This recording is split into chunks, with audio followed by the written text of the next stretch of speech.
ಹರೇ ಕೃಷ್ಣ. ಎಲ್ಲರೂ ಹೇಗಿದ್ದೀರಾ? ನಾನು ಆರಾಮಾಗಿದ್ದೀನಿ, ನೀವು ಆರಾಮಾಗಿದ್ದೀರಾ ಅಂದ್ಕೊಂಡಿದ್ದೀನಿ. ಇದು ನಮ್ಮ ನರಸಿಂಹಕ್ಕೆ ಹೋಗಿದ್ವಲ್ಲ ಅದೇ ವಿಡಿಯೋ ಪಾರ್ಟ್ 2 ಇದು. ಇದರಲ್ಲಿ ಜ್ವಾಲ, ಮಾಲೋಲ ಮತ್ತು ಕಾರಂಜ ನರಸಿಂಹಕ್ಕೆ ಹೋಗೋದು ವಿಡಿಯೋ ಇದೆ.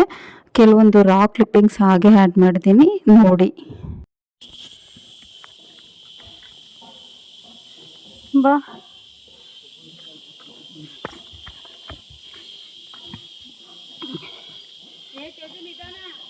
ಜಾರತ್ತಮ್ಮ. ಹೊಸಬ್ರು ಯಾರಾದರೂ ನನ್ನ ಚಾನಲ್ ನೋಡ್ತಿದ್ರೆ ಪ್ಲೀಸ್ ಸಬ್ಸ್ಕ್ರೈಬ್ ಮಾಡ್ಕೊಂಡು ನೋಡಿ. ಫ್ರೆಂಡ್ಸ್ ಆ್ಯಂಡ್ ಫ್ಯಾಮಿಲಿಗೆ ಶೇರ್ ಮಾಡಿ. ಫ್ರೆಂಡ್ಸ್ ಪ್ಲೀಸ್ ಒಂದು ಸಪೋರ್ಟ್ ಮಾಡಿ, ಲೈಕ್ ಮಾಡಿ. ವಿಡಿಯೋ ಹೇಗಿತ್ತು ಅಂತ ಕಮೆಂಟ್ ಮಾಡಿ. ನಾನು ಇಳಿದು ಹೋಗಿದ್ದೆ, ಬಟ್ ಆದರೆ ನನ್ನ ಮಗ ನೋಡಿ, ನಮ್ಮ ಅಕ್ಕಂಗೆ ಅಲ್ಲಿ ಇಳಿಯೋದಕ್ಕೆ ಕಷ್ಟ ಆಗುತ್ತೆ, ಜಾರ್ಬಿಡ್ತಾಳೆ ಅಂತ ಅಂದ್ಬಿಟ್ಟು ಕರ್ಕೊಂಬರಕ್ಕೆ ಬೇಡ ನಾನು ಬರ್ತೀನಿ ಅಂತ ಅಂದರು. ಕೈಯಲ್ಲಿ ನೀರಿನ ಬಾಟ್ಲು ಬೇರೆ, ಅದು ಬ್ಯಾಗ್ ಮಿಸ್ ಮಾಡಿಬಿಟ್ಟಿದ್ವಿ ನಾವು, ಕವರಲ್ಲೇ ತೊಗೊಂಡೋಗಿದ್ರಿಂದ ಸ್ವಲ್ಪ ಕಷ್ಟ ಆಗಿತ್ತು ಹಿಡ್ಕೊಳಕ್ಕೆ. ಅದು ಇನ್ನೂ ತಿಂಡಿ ತಿಂದಿರಲಿಲ್ಲ, ಇನ್ನು 7:30 ಆದರೂ ಎಷ್ಟು ಸುಸ್ತಾಗ್ತಿತ್ತು. ಸೆಕೆ, ಬಿಸಿಲು ಅಂತೂ ಚುರು ಚುರು ಅಂತಿತ್ತು. 7:30ಗೆ ಬಿಸಿಲು. ಕಾಡಲ್ಲಿ ಹೋಗ್ತಿದ್ರು ಒಂದು ಗಾಳಿ ಒಂಚೂರು ಎಲೆ ಅಲ್ಲಾಡ್ತಿಲ್ಲ, ಗಾಳಿ ಬೀಸ್ತಾ ಇಲ್ಲ. ಸೆಕೆ ಒಬ್ಬರು ಮುಂದೆ ಒಬ್ಬರು ಹಿಂದೆ, ಹೀಗೆ ಯಾರು ಸುಸ್ತಾಗುತ್ತೋ ಅವ್ರೊಂದು 5 ನಿಮಿಷ ನಿಂತ್ಕೊಳ್ತಿದ್ವಿ, ಇನ್ನು ಕಂಟಿನ್ಯೂ ಮಾಡೋರು ಮಾಡ್ತಿದ್ರು ನೋಡಿ. ಹಾಗೆ ನಮಗಂತೂ ಸಖತ್ತು ಇಷ್ಟ ಆಗಿತ್ತು, ಕಷ್ಟದ ಜೊತೆಗೆ ಇಷ್ಟನೂ ಆಗಿತ್ತು. ದೇವ್ರ ದರ್ಶನ ಮಾಡೋಕ್ಕೆ ಹೋಗ್ತಿದ್ದೀವಿ ಅಂತ. ಇದೇ ಥರ ಇದೆ, ರೋಡ್ ಪೂರ್ತಿ ಇದೆ. ಇದಾದರೂ ಪರವಾಗಿಲ್ಲ, ಇನ್ನು ಸ್ವಲ್ಪ ದೂರ ಹೋದ್ಮೇಲೆ ಮೆಟ್ಲು ಬೇರೆ, ಅದಾದಮೇಲೆ ಮಾಲೋಲದಂತೂ ಇನ್ನೂ ಕಷ್ಟ ಇದೆ. ವಾಸನೆಯಲ್ಲಿ ಅಮ್ಮ ಮುಂದೆ ಹೋಗ್ತಿದ್ದಾಳೆ ಫ್ರೆಂಡ್ಸ್ ಅಂತ, ಅಮ್ಮ ಮುಂದೆ ಹೋಗ್ತಿದೆ ಫ್ರೆಂಡ್ಸ್ ನೋಡಿ. ಫ್ರೆಂಡ್ಸ್ ಕೊಂಡ್ಕೊಂಡು ಸುಸ್ಕೊಂಡು ಮಾಡ್ಕೊಂಡು ಹೋಗ್ತಿದೆ, ಮಾಡ್ಕೊಂಡು ಹೋಗ್ತಿದೆ. ಒಂದು ನಮಗೆ ಕಮ್ಮಿ ಆಗಿದೆ, ನನಗೆ ಜಾಸ್ತಿ ಆಗಿದೆ. ನಮ್ಮ ಅಮ್ಮಂಗೆ ಕಮ್ಮಿ ಆಗಿದೆ, ನನಗೆ ಫುಲ್ಲು ಜಾಸ್ತಿ ಇದೆ. ಬಾಯ್ ಫ್ರೆಂಡ್ಸ್, ಮೇಲೋಗಿ ಸಿಗೋಣ.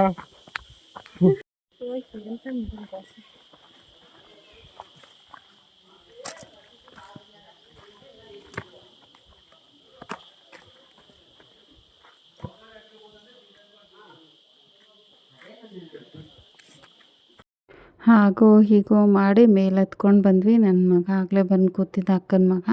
ಅವ್ನು ನೋಡಿ ನಾವು ಬರೋವರೆಗೂ ಕೂತಿದ್ದು, ಇವಾಗ ವೆಯ್ಟ್ ಮಾಡಿ ಆ ಕಡೆ ಹೋಗಿ ಕೂತ್ಕೋತಾನೆ. ಇನ್ನೊಂದು ಸ್ವಲ್ಪ ಹೊತ್ತು ಕೂತ್ಕೊಂಡು ನಾವೊಂದು 5 ನಿಮಿಷ ಕೂತ್ಕೊಂಡ್ವಿ ಅಲ್ಲೇ. ಅಲ್ಲಿ ನೋಡಿ ಸ್ವಾತಿ ಅಂದ್ಬಿಟ್ಟು ಪಕ್ಕದಲ್ಲಿ ಮಜ್ಜಿಗೆ ಟೀ ಎಲ್ಲ ಕುಡ್ತಿದ್ರು. ನಾವೇನೇನು ತೊಗೊಳಕ್ಕೆ ಹೋಗಲಿಲ್ಲ, ಅಂದರೆ ಏನು ದುಡ್ಡೇನು ಇಸ್ಕೊತಿರ್ಲಿಲ್ಲ. ಪಾಪ ಅವ್ರನ್ನ ಸೇವೆ ಮಾಡ್ತಾಯಿದ್ರು ಭಕ್ತಾದಿಗಳಿಗೆ. ತುಂಬ ಸೆಕೆ ಇತ್ತು ಫ್ರೆಂಡ್ಸ್. ನಿಧಾನ ಕುಡಿ, ಅವನಲ್ಲಿ ಕೂತಿದ್ದ. ಅಲ್ಲೊಂದು 5 ನಿಮಿಷ ಕೂತ್ಕೊಂಡು ನೀರು ಕುಡ್ಕೊಂಡು, ಬಿಸ್ಕೆಟೇನು ತಿನ್ನೋಕೆ ಹೋಗಲಿಲ್ಲ, ನೀರು ಮಾತ್ರ ಕುಡ್ಕೊಂಡು ಹೊರಟ್ವಿ. ನೋಡಿ ಜ್ವಾಲ ನರಸಿಂಹ ದೇವಸ್ಥಾನಕ್ಕೆ ದಾರಿ ಅಂತ ಬೋರ್ಡ್ ನೋಡಿದ ತಕ್ಷಣ ಅಪ್ಪ ಸಮಾಧಾನ ಆಯಿತು. ಅಯ್ಯಪ್ಪ ಇನ್ನೂ ಹತ್ಬೇಕು, ಮೆಟ್ಲು ಹತ್ಬೇಕು ಇವಾಗ.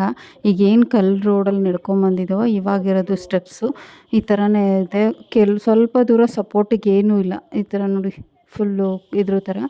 ಆಮೇಲೆ ಕಂಬಿ ಇದೆ. ನಾನು ಮುಂದೆ ಹತ್ತು ಬಂದ್ಬಿಟ್ಟೆ. ಆಮೇಲೆ ನನ್ನ ಮಗ ಇವಾಗ ಹಿಂದೆ ಬರ್ತಾ ಇದ್ದೀನಿ ಕವರ್ ಹಿಡ್ಕೊಂಡು.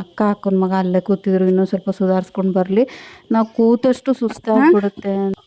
ಎಲ್ಲರೂ ಮೆಟ್ಲು ಹತ್ಕೊ ಬರ್ತಿದ್ಯಾ?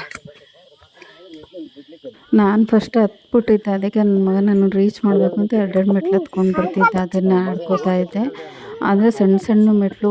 ನೆಕ್ಸ್ಟ್ ಅಂತೂ ಮಾಲೋಲ ಇನ್ನೂ ಕಷ್ಟ ಇದೆ ನೋಡಿ. ಇದೆ ಜ್ವಾಲ ಇನ್ನೂ ದೂರ ಇದೆ, ಆದರೂ ನಾನು ದೂರದಿಂದನೇ ಫೋಟೋ ಕ್ಲಿಕ್ ಮಾಡಿರೋದು.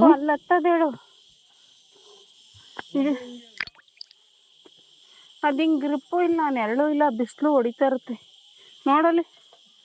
ಅವ್ರು ಹತ್ತವ್ರೆ, ಇಲ್ಲಾದರೂ ಸ್ವಲ್ಪ ನೆರಳು ಬರುತ್ತೆ.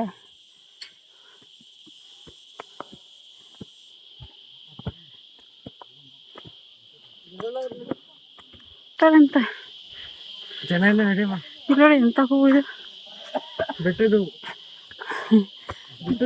ಇದೆ.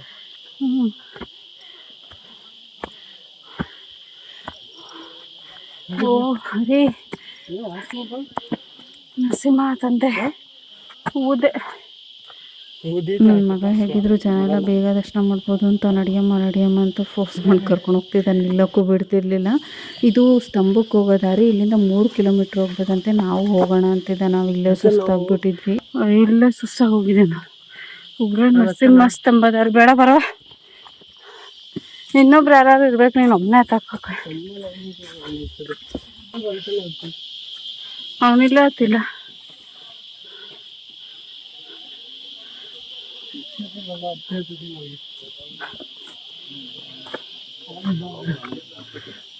ಸ್ವಾಮಿ ನಿಂಗೆ ಶಕ್ತಿ ಕೊಡ್ಲಿ ಕಣಪ್ಪ.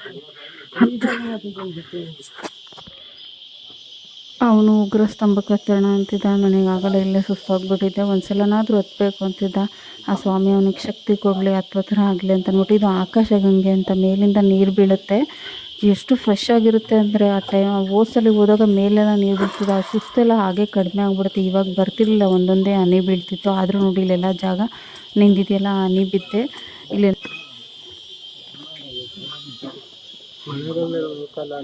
ಹಾಂ ಜಾರುತ್ತೆ ಬಂಡೆ ಇಲ್ಲ. ಅದಕ್ಕೆ ನವೆಂಬರ್ ಡಿಸೆಂಬರ್ ಬೆಸ್ಟ್. ಯಾಕೆ ಹೇಳ, ಚಳಿಗಾಲ ಅಲ್ವಾ.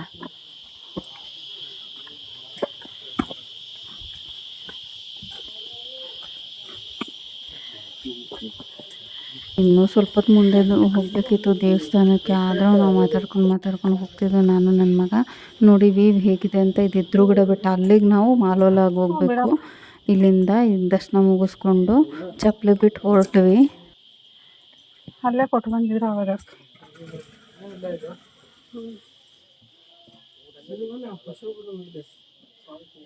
ಇದು ರಕ್ತಕುಂಡ. ಇಲ್ಲೇ ಇಟ್ಟು ಹೋಗ್ತಿದ್ಯಾ. ಇದು ರಕ್ತಕುಂಡ ಅಂತ ನಾನು ಆವಾಗಲೇ ತೋರಿಸಿದ್ದು. ಈಗಲೂ ಒಂದ್ಸಲ ತೋರಿಸ್ತೀನಿ ನೋಡಿ. ಇದು ಕೆಂಪು ಕಲರ್ ಇರುತ್ತೆ, ಬಟ್ ನೀರು ಕೈಗೆ ತೊಗೊಂಡಾಗ ಮಾತ್ರ ಬಿಳಿ ಕಲರ್ ಇರುತ್ತೆ. ಇಲ್ಲಿ ಸ್ವಾಮಿ ಹಿರಣ್ಯಕಶಿಪು ಸಂಹಾರ ಮಾಡಿ ಕೈ ತೊಳೆದಿದ್ದ ಜಾಗ ಅಂತ ಅಲ್ಲಿ ಪ್ರತೀತಿ ಬೋರ್ಡು ಹಾಕಿದ್ದಾರೆ. ಇದು ಜ್ವಾಲಾ ನರಸಿಂಹ. ಒಳಗಡೆ ಏನೂ ವೀಡಿಯೋ ಮಾಡ್ಕೊಳ್ಳೋ ಹಾಗಿಲ್ಲ. ಹೊರಗಡೆ ಬಂದಾಗ ನಾನು ಇದು ರಂಗೋಲಿ ಹಾಕಿದ್ರೆ ನಂಗೆ ಇಷ್ಟ. ಅಲ್ಲಿ ಏನೋ ಒಂಥರ ಡಿಫ್ರೆಂಟಾಗಿರುತ್ತೆ ನೋಡಿ. ಇಲ್ಲೇ ಹೊರಗಡೆನೇ ದರ್ಶನ ಮಾಡ್ಕೋಬೇಕು, ಒಳಗಡೆ ಮೊಬೈಲ್ ತೊಗೊಂಡು ಹೋಗೋ ಹಾಗಿಲ್ಲ. ಬಂದಿಲ್ಲ ನೋಡಿ, ಬಂದ್ರ ಕಾಣ್ತವ್ರ. ನಾವು ದರ್ಶನ ಮಾಡಿಕೊಂಡು ಹಿಂದ್ಗಡೆ ವ್ಯೂ ಚೆನ್ನಾಗಿತ್ತು ಅಂತ ಫೋಟೋಸ್ ಕ್ಲಿಕ್ ಮಾಡ್ಕೊಂಡ್ವಿ. ಅಕ್ಕರು ಬರಲಿಲ್ಲ. ನಾವು ಮುಗಿಸ್ಕೊಂಡು ಮಾಲೋಲಾಗಿ ಹೋಗ್ಬಿಡೋಣ, ಬಿಸಿಲು ಬೇರೆ ಅಂತ ಬೇಗ ಬೇಗ ಇಳಿದ್ಬಿಟ್ಟು ಮತ್ತೆ ಕೆಳಗಡೆ ಬಂದಿನ ಸ್ವಲ್ಪ ಹೊತ್ತು ಕೂತ್ಕೊಂಡು ಇಲ್ಲೂ ಒಂದು ಫೋಟೋ ಕ್ಲಿಕ್ ಮಾಡಿಕೊಂಡು ಮತ್ತೆ ಮಾಲೋಲ ಬೆಟ್ಟ ಹತ್ತಕ್ಕೆ ಶುರು ಮಾಡೋದು. ಅಯ್ಯೋ ಅಯ್ಯೋ ಅಯ್ಯೋ ಕಾಣುತ್ತೆ, ಇಲ್ಲಿ ಜ್ವಾಲ ಕಾಣುತ್ತೆ. ಇಲ್ಲಿಂದ ಬಂದಿದ್ದು ನಾವು. ಸಾರಿ, ನಾನು ಅದನ್ನು ಜ್ವಾಲ ಅಂತ ಹೇಳಿದ್ದೀನಿ. ಜ್ವಾಲ ಅಲ್ಲ, ಅದು ಉಗ್ರ ಸ್ತಂಭ. ಸ್ವಲ್ಪ ಕಾಣುತ್ತಷ್ಟೇ. ಇದು ಮಾಲೋಲಾಗಿ ಹಿಂದ್ಗಡೆ ಬಿಸಿಲು ಚುರು ಚುರುದಾಗಲೇ ಟೈಮ್ ಇನ್ನೂ 8:15 ಆಗಿತ್ತಷ್ಟೇ. ಸುಮ್ಮನೆ ದರ್ಶನ ಕೊಡ್ತಾನ ನರಸಿಂಹ, ಹೇಳು ಕಷ್ಟಪಡ್ರಿ ಆಮೇಲೆ ದರ್ಶನ. ನಮ್ಮ ಮುಂದೆ ಒಂದು ಫ್ಯಾಮಿಲಿ ಹೋಗ್ತಿರಲ್ಲ, ಅವರು ತೆಲುಗಲ್ಲಿ ಬಿಡಬ್ರು ಅಂತ ಬಾಯಿ ಬಿಡ್ಕೊಂಡು ಹೋಗ್ತಾರೆ. ನಮ್ಗೆ ಏನು ಅರ್ಥನೇ ಆಗ್ತಿರ್ಲಿಲ್ಲ. ನಾವು ಹಿಂದ್ಗಡೆ ಕನ್ನಡದಲ್ಲಿ ಮಾತಾಡ್ತಿದ್ದೀವಿ, ಅವ್ರು ತೆಲುಗಲ್ಲಿ ಮಾತಾಡ್ತಿದ್ದಾರೆ. ಹೆಂಗಿತ್ತು ಅಂದರೆ ವ್ಯೂ ಮಾತ್ರ ಸಕ್ಕತ್ತಾಗಿತ್ತು. ಆದರೆ ಕಣ್ಣು ಬಿಡೋಕ್ಕಾಗ್ತಿರ್ಲಿಲ್ಲ, ಅಷ್ಟು ಬಿಸಿಲು. 8 ಗಂಟೆಗೆ ಬಿಸಿಲು. ನಾವು ಆಚೆನೇ ಹೋಗಲ್ವಾ, ಅಲ್ಲಿ ಬಿಸಿಲಲ್ಲಿ ಒಂದಿನ ಪೂರ್ತಿ ಇದ್ದಿದ್ದಕ್ಕೆ ಫುಲ್ಲು ಕೈಕಾಲೆಲ್ಲ ನೋವು, ಜೊತೆಗೆ ಸುಸ್ತು ಸಖತ್ತು ಡಿಹೈಡ್ರೇಷನ್ ಆಗಿಬಿಟ್ಟಿತ್ತು. ಎಷ್ಟು ನೀರು ಕುಡಿದ್ರೂ ಸಾಕಾಗ್ತಾನೆ ಇರಲಿಲ್ಲ. ನನ್ನ ಮಗ ಸ್ವಲ್ಪ ಫಾಸ್ಟಾಗಿ ಹೋಗ್ತಿದ್ದ. ನನಗೆ ಇಲ್ಲಿ ಹತ್ತಕ್ಕಾಗಲಿಲ್ಲ, ಇಲ್ಲಿ ನಡೆಯೋಕ್ಕೆ ಆಗಲಿಲ್ಲ. ಯಾಕೆಂದ್ರೆ ಇಲ್ಲಿ ಸ್ವಲ್ಪ ದೂರ ಗ್ರಿಪ್ ಇದೆ, ಆಮೇಲೆ ಗ್ರಿಪ್ಪೇ ಇಲ್ಲ. ಕಾಲೆಲ್ಲ ನಡ್ಗಕ್ಕೆ ಶುರುವಾಗ್ಬಿಡ್ತು. ಮೆಟ್ಲು ಹತ್ತಿ ಇಳ್ದು ನೋಡಿ, ಇಲ್ಲಿ ನಡೆಯಲಿಕ್ಕೆ ಆಗಲಿಲ್ಲ. ಆ ಕಡೆ ಈ ಕಡೆ ತೂರಾಡ್ತಿದ್ದೆ. ಇದನ್ನು ಫಾಸ್ಟ್ ಫಾರ್ವರ್ಡ್ ಮಾಡಿಬಿಟ್ಟಿದ್ದೀನಿ, ವೀಡಿಯೋ ಲೆಂತಿ ಆಗಿಬಿಡುತ್ತೆ ಅಂದ್ಬಿಟ್ಟು. ಕೈ ಹಿಡ್ಕೊಂಡೇ ಕರ್ಕೊಂಡು ಹೋಗಿದ್ದಾನೆ. ಕೈ ಹಿಡ್ಕೊಂಡೆ ಇಲ್ಲೂ ಮೆಟ್ಲು ಇಳಿಬೇಕು. ಅಲ್ಲಿ ಮೊಬೈಲ್ ಬ್ಯಾಗಲ್ಲಿ ಇಡಿಸ್ಬಿಟ್ಟ. ನೀನು ವೀಡಿಯೋ ಮಾಡಿಕೊಂಡು ಇಳಿಯೋಕ್ಕೆ ಹೋಗಿ ಎಲ್ಲಾದರೂ ಬಿದ್ದುಬಿಟ್ಟು ಬೇಡ ಬ್ಯಾಗಲ್ಲಿ ಇಟ್ಬಿಡ್ರಿ ಅಂತ ಅಂದ್ಬಿಟ್ಟು. ಪಾಪ ಒಂದು ಕೈಯಲ್ಲಿ ಬಾಟ್ಲು, ಒಂದು ಕೈಯಲ್ಲಿ ನನ್ನ ಕೈ ಹಿಡ್ಕೊಂಡು ಇಳಿಸಿದ್ದಾನೆ. ನನಗೆ ಕೈ ಕಾಲೆಲ್ಲ ನಡ್ಗಕ್ಕೆ ಶುರುವಾಗ್ಬಿಡ್ತು. ಸಖತ್ತು ಬಿಸಿಲು, ತಲೆ ಮೇಲೆ ಸಿಡ್ದಂಗೆ ಆಗ್ತೈತೆ. ಕ್ಯಾಪ್ ಇರಲಿಲ್ಲ ಅಂದರೆ ಇನ್ನೂ ಕಷ್ಟ ಆಗ್ಬಿಡ್ತಿತ್ತು. ಅಂದರೆ ಬೇರೆಯವ್ರಿಗೆ ನೋಡೋರಿಗೆ ಭಯಪಡೋ ಥರ ಏನಿಲ್ಲ, ಹೋಗ್ಬೋದು, ಹೋಗದೆ ಏನಿಲ್ಲ. ಬಟ್ ನಾವು ಬೇಸಿಗೆಯಲ್ಲಿ ಹೋಗೋದಲ್ವ, ಹಾಗಾಗಿ ಈಗ ಅನಿಸುತ್ತೆ ಅಷ್ಟೇ. ಆದರೂ ಒಂಥರ ಖುಷಿ, ಎನರ್ಜಿ, ದೇವ್ರು ನೋಡಬೇಕು ಅನ್ನೋ ಆಸೆ. ಹಾಗಾಗಿ ಕಷ್ಟ ಆದರೂ ಪರವಾಗಿ ಇಷ್ಟೇ ನಾನು ವೀಡಿಯೋ ಮಾಡ್ಕೊಂಡಿದ್ದು. ಇಲ್ಲಿಂದ ಬ್ಯಾಗಲ್ಲಿ ಇಡಿಸ್ಬಿಟ್ಟ. ಕೈ ಕಾಲೆಲ್ಲ ಶೇಕ್ ಆಗೋಕ್ಕೆ ಶುರುವಾಗ್ಬಿಡ್ತು ನನಗೆ. ಮೊದಲು ಬ್ಯಾಗಲ್ಲಿ ಇಟ್ಬಿಡು, ಆಮೇಲೆ ನಾವು ಇದು ಮಾಡ್ಕೊಳ್ಳೋಣ ಅಂತ ಅಂದ್ಬಿಟ್ಟು ನಾನು ಆಮೇಲೆ ವೀಡಿಯೋ ಇದು ಮಾಡುವಂತೆ ಅಂತ. ನೋಡಿ, ಇಲ್ಲಿ ಮೆಟ್ಲು ಇಳಿಯೋಕ್ಕೆ ಆಗ್ತಿಲ್ಲ, ಕಾಲೆಲ್ಲ ಗಡಗಡ ಅಂತಿತ್ತು. ಕೆಲವ್ರಂತೂ ಫುಲ್ ಫಾಸ್ಟಾಗಿ ಎರಡು ಕೈ ಬೀಸ್ಕೊಂಡು ಹೋಗ್ತಾರೆ. ನಾನು ಎಲ್ಲಿ ಆ ಕಡೆಗೆ ದಬಾಕೊಂಬಿಡ್ತೀನೋ ಅನ್ನೋ ಥರ ಆಗ್ತಿತ್ತು. ಹಾಗೋ ಹೀಗೋ ಮಾಡಿ ಮಾಲೋಲಾಗೆ ಬಂದ್ವಿ.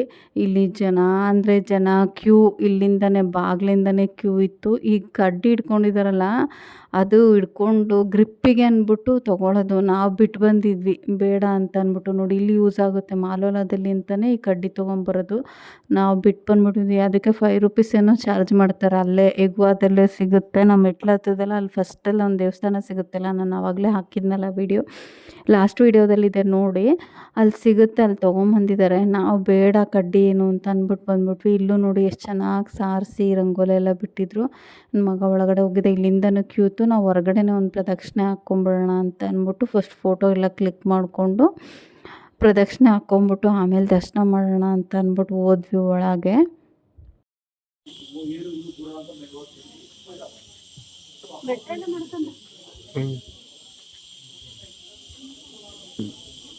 ದರ್ಶನ ಮಾಡೋದಕ್ಕೆ ಹೋಗೋಕ್ಕಿಂತ ಮುಂಚೆ ಒಂದು ಪ್ರದಕ್ಷಿಣೆ ಹಾಕ್ಕೊಂಡು ಹೋಗ್ಬಿಡೋಣ ಅಂತ ಹೋದ್ವಿ. ಬೇರೆ ಎಲ್ಲ ಯಾವ ದೇವಸ್ಥಾನದಲ್ಲೂ ಪ್ರದಕ್ಷಿಣೆ ಹಾಕೋಕ್ಕಾಗಲ್ಲ. ಈ ದೇವಸ್ಥಾನದಲ್ಲಿ ಸುತ್ತ ಕಾಂಪೌಂಡ್ ಇದೆ, ಜೊತೆಗೆ ಸ್ವಲ್ಪ ಜಾಗವೂ ಇದೆ, ಪ್ರದಕ್ಷಿಣೆ ಹಾಕೋಕ್ಕೆ ಅವಕಾಶ ಇದೆ. ಹಾಗಾಗಿ ಒಂದು ಪ್ರದಕ್ಷಿಣೆ ಹಾಕ್ಕೊಂಡು ಹೋಗ್ಬಿಡೋಣ ಅಂತ ಅಂದ್ಬಿಟ್ಟು ಹಾಕ್ತಾಯಿದ್ವಿ. ಕೆಳಗಡೆ ಒಂದು ಗುಹೆ ಥರ ದಾರಿ ಇದೆ, ಅದು ಏನು ಅಂತ ಗೊತ್ತಾಗಲಿಲ್ಲ. ನಮಗೆ ಕೇಳೋಕ್ಕೂ ಬರಲ್ಲ, ಅವ್ರಿಗೆ ಹೇಳೋಕ್ಕೂ ಆಗೋಲ್ಲ.